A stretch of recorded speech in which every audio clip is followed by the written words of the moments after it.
Salam əziz şagirdlər. Bugün mən istəyirəm ki, sizin üçün qravitasiya və elektrik sahəsində bəzi bir-iki oxşar və fərqli xüsusiyyətləri qeyd edeyim. İlk öncə qeyd edeyim ki, qravitasiya sahəsi cazibə xarakterlidir. Bu cazibə xarakterli olmağı onun mənbəyindən asılıdır. Çünki onun mənbəyi olan kütlə müsbət skalyar kəmiyyətdir. O M hərfi ilə işarə olunur və tərəzi ilə ölçülür. Əsas vahidi isə kiloqramdır. Əlavə vahidlərimiz də var. Qram, ton, sentiner. Qeyd edeyim ki, 1 qram 1000-də 1 kiloqramdır. Ton 1000 kiloqramdır. Sentiner isə 100 kiloqramdır. Elektrik sahəsi isə həm itələmə, burada qeyd eləməmişəm eləyim, həm itələmə, həm də cazibə xarakterlidir. Bu da onun yenə də mənbəyindən asılıdır. Çünki təbiətdə mövcud 2 dənə elektrik yükümüz var. Bir müsbət, bir də mənfi. Elektrik yükü də skalyar kəmiyyətdir, vahidi kulondur.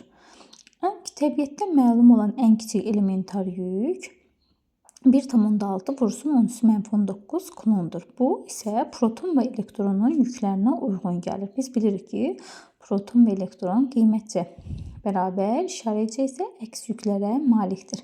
Təbiətdə biz bilirik ki, 2 dənə yükümüz mövcuddur, müsbət və mənfi.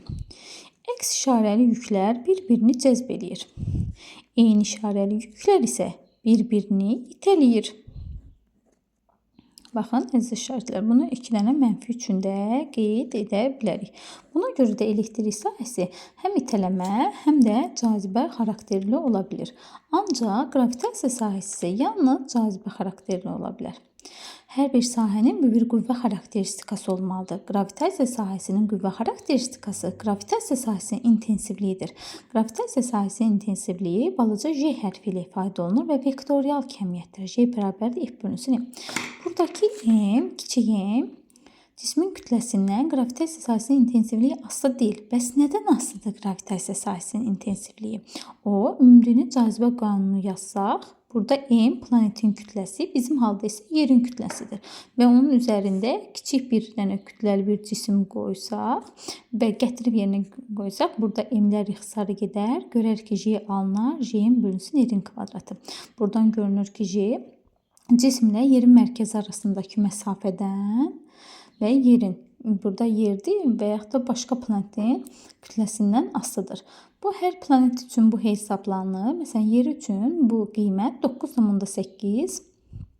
bölündür. Biz təqribən bunu bəzən 10 metr bölünsün saniyənin kvadratı da götürə bilirik. Əlavə onu qeyd edeyim ki, qravitasiya sahəsinin intensivliyi üçün superpozisiya prinsipi də ödənilir və onun istiqamətinə gəldikdə isə o yerin mərkəzinə doğru yönəlmişdir. Hansı nöqtədən istəsək biz onu qeyd eləyə bilərik.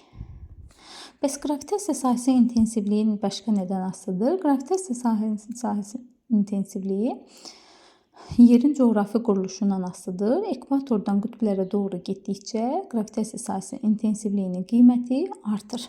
Gələk elektrik sahəsinin qüvvə xarakteristikası olan elektrik sahəsinin intensivliyə, bu da qüvvənin yükə olan nisbətidir. Buradakı yükün adı, biz buna sınaq yükü deyirik, əziz şagirdlər. Sınaq yükündən asılı deyil. Baxın, düsturlarımızın oxşarlığını görürsünüzmü? Hər birində qüvvə, M və yükə və bu ikisi də bu M-dən asılı deyil, bu da yükdən asılı deyil. Bəs elektrik sahəsinin intensivliyi nədən asılıdır? O, nöqtəvi yükdən, yəni sahəni yaradan əsas yükdən asılıdır. Sahəyə gətirilmiş sınaq yükündən asılı deyil. Bunu isə Kulon qanunu yazaraq gətirib elektrik sahəsinin düsturunu ala bilərik. Buradan görürük ki, elektrik sahəsinin intensivliyi də məsafədən tərs kvadratik asılıdır. Sahəni yaradan nöqtəvi yüklə isə düz mütənasibdir.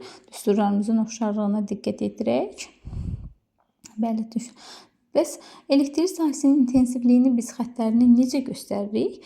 Müsbət yükdən xaricə doğru çıxır, çölə doğru. Mənfi yükə isə daxil olmaqla biz elektrik sahəsinin intensivlik vektoru istiqamətini göstərə bilərik. Əgər bunun ətrafında xəttlər seyrək olarsa, burada sahənin az, xəttlərin çox sıx olduğu yerdə isə biz sahənin güclü və yüksək qiymət aldığını deyə bilərik, əziz şagirdlər. İndi bir daha ümumi bir də baxaq. Biz həqiqətən də buradan, əziz şagirdlər, siz bunu qarşılıqlı şəkildə belə əlaqələndirib öyrənəndə müqayisəli şəkildə sizin üçün də çox asan və yadda qalımlı olur. Biz artıq burada iki sahəni oxşar və fərqli xüsusiyyətlərini qeyd etdik, özümüz üçün analiz elədik və bizim yaddaşımızda qalacaq.